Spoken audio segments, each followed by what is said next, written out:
Welcome back to the Daily Rundown. That was the fabulous sound of Paul Olexa before the break. And if you want to catch him around the Manchester area, he's playing the Bolton Food and Drink Festival on the 25th of August and Monofest in Chorlton on the 26th of August. Now, I've been rejoined by Madie and Mike, and this is the part of the show where I basically just hand pass the wheel or the reins, whatever vehicle we happen to be driving here, over to them. This is where they get to have their something to say. So what's it going to be? Who's going first of all? Miss Madie Howard? Yeah. What's this? Is this a rant? Is it a call to arms? Is it an expression of mime? It's we couldn't have that for 6 minutes. Me talking about the concept of being offended. Oh, right. Yeah, and the concept of... Mike's after rolling his eyes, he's offended already. Political correctness. That would be fine. I think it's ironic that people say, oh, you can't say what you want these days without somebody being offended. And they don't realise that they're being offended. That in itself is taking offence. Yeah. And so it just kind of highlights the fact that it's actually natural to take offence, or what that means is that you're either hurt emotionally or that you think something's wrong ideologically, which are two very human things that we need and that we need to have, and it's two symptoms of just not being a sociopath, therefore meaning that you have empathy, which the majority of people do. So you think being offended, I like how you've tied that, you brought that all the way around. Being offended is a sign that you're not a sociopath. Is that what I can deduce? Yeah, well, definitely. I mean, if you are a sociopath, then you're not going to be offended. You're not going to care about much. It's going to be really hard for you because you literally don't have the amygdala part of your brain active.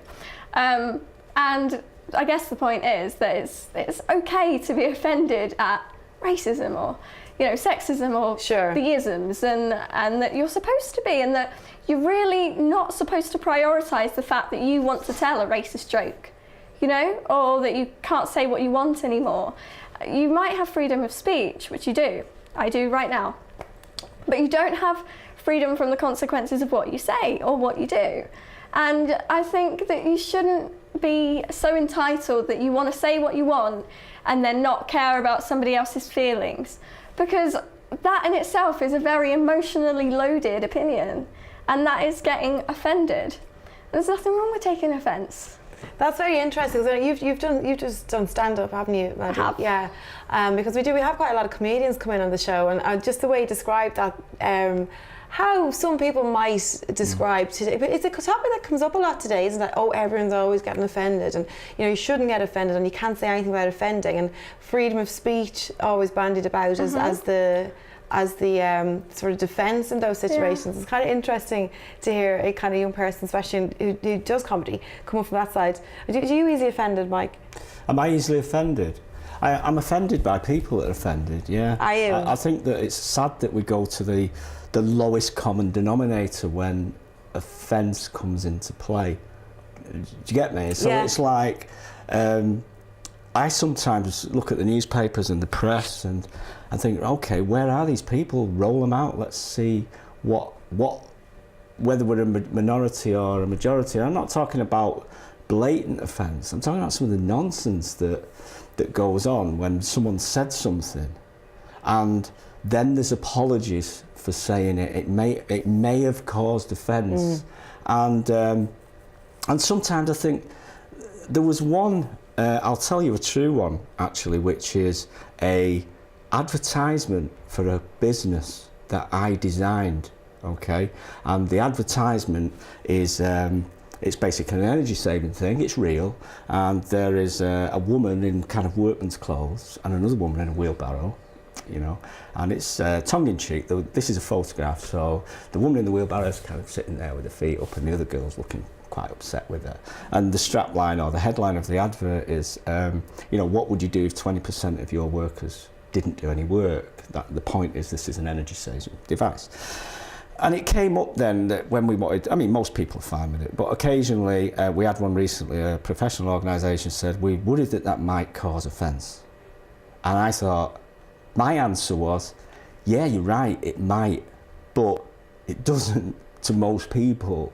And so there was an idea that what if someone saw that and thought it was sexist? Yeah. You know, and my boss, when I first designed it, said, do you think that could be sexist? And I went, I think it would be if it was two men. Yeah. Then you might go, oh, well, you know, you're trying to say that the working class is just men. So you can't really win.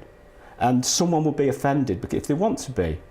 And do you think that could be offensive, that kind of thing? It's interesting, isn't it, though? Because, you know, it's like such a low level we've set for offence. Are we in a situation now, though? Because, like, everything you've said there, obviously, you know, you've listed off, like you said, the isms, racism, sexism. And if it's about taking offence or just, you know, I suppose just being appalled with that situation. But how do we get a balance, though, where everybody now, business situations, you have to sit down and almost have a separate team look at a project to say, now, is there anything offensive in there? Could it be in any way taken as offensive? Is that overkill? I think you have to prioritise.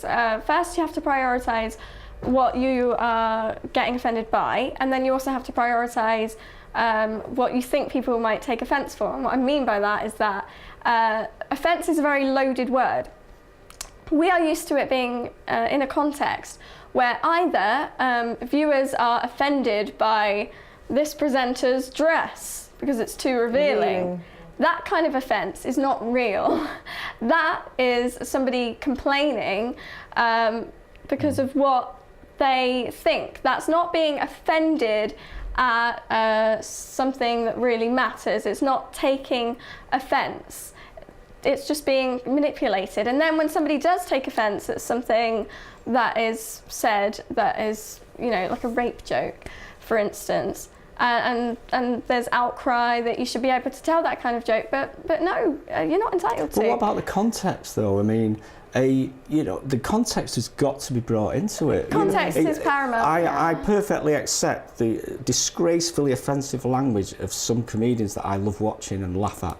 Yeah. I would not accept that kind of thing from my friends saying and stuff like that. And sometimes it's irony as well. They're kind of being ironic about racism and sexism and stuff. So where's the level that you... That's the thing. Often if you try and challenge what anybody's saying, and even if you're not doing it provocatively, they'll explain that it was a joke, and you think, oh great, I have no idea what humour is. Like, you know it's a joke, but the point is, are you attacking the right things? Are you supporting oppression, or are you supporting the need to progress? And, you know, I do comedy, and I do like comedians like... Well, he's dead, but Bill Hicks.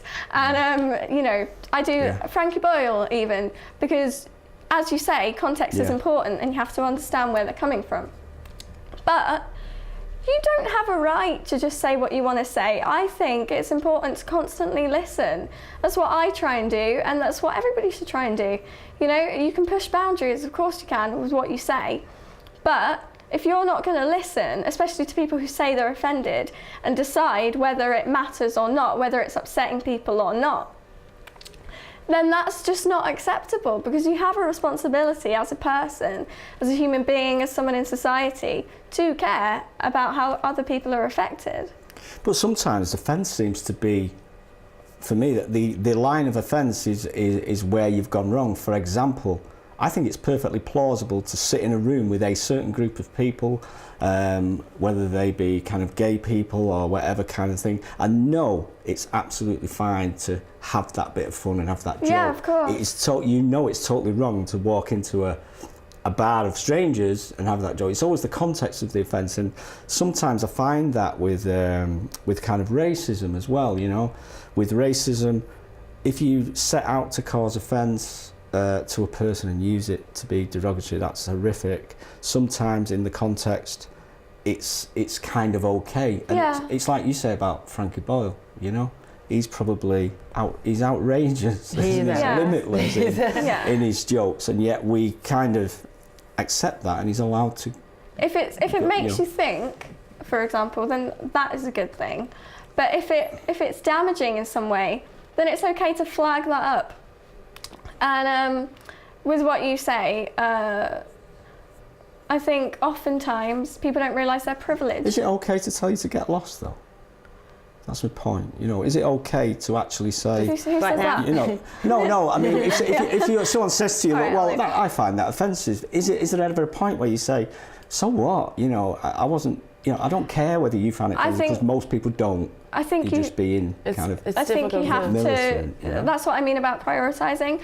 For instance, a presenter wearing a dress, is that offensive? No, it's a woman wearing a dress. But is that because you've said it's not offensive? There's a lot of subjectivity involved, isn't there? No, but that's what I mean about having to evaluate a sort of oppression and come from a point of empathy and listening, and then using your judgment to think, is that small scale, or do they have a point? And I'm in a privileged position. You know, and I'm white and I shouldn't be making racist jokes because why would I want to do that? That's what I mean, you know? Yeah, no, it's an interesting one, isn't it? Thanks very much for that one, Madie. We have to go for a quick break, but when we come back, we're going to have Mike's Something to Say, so we've got that to look forward to. Don't go anywhere.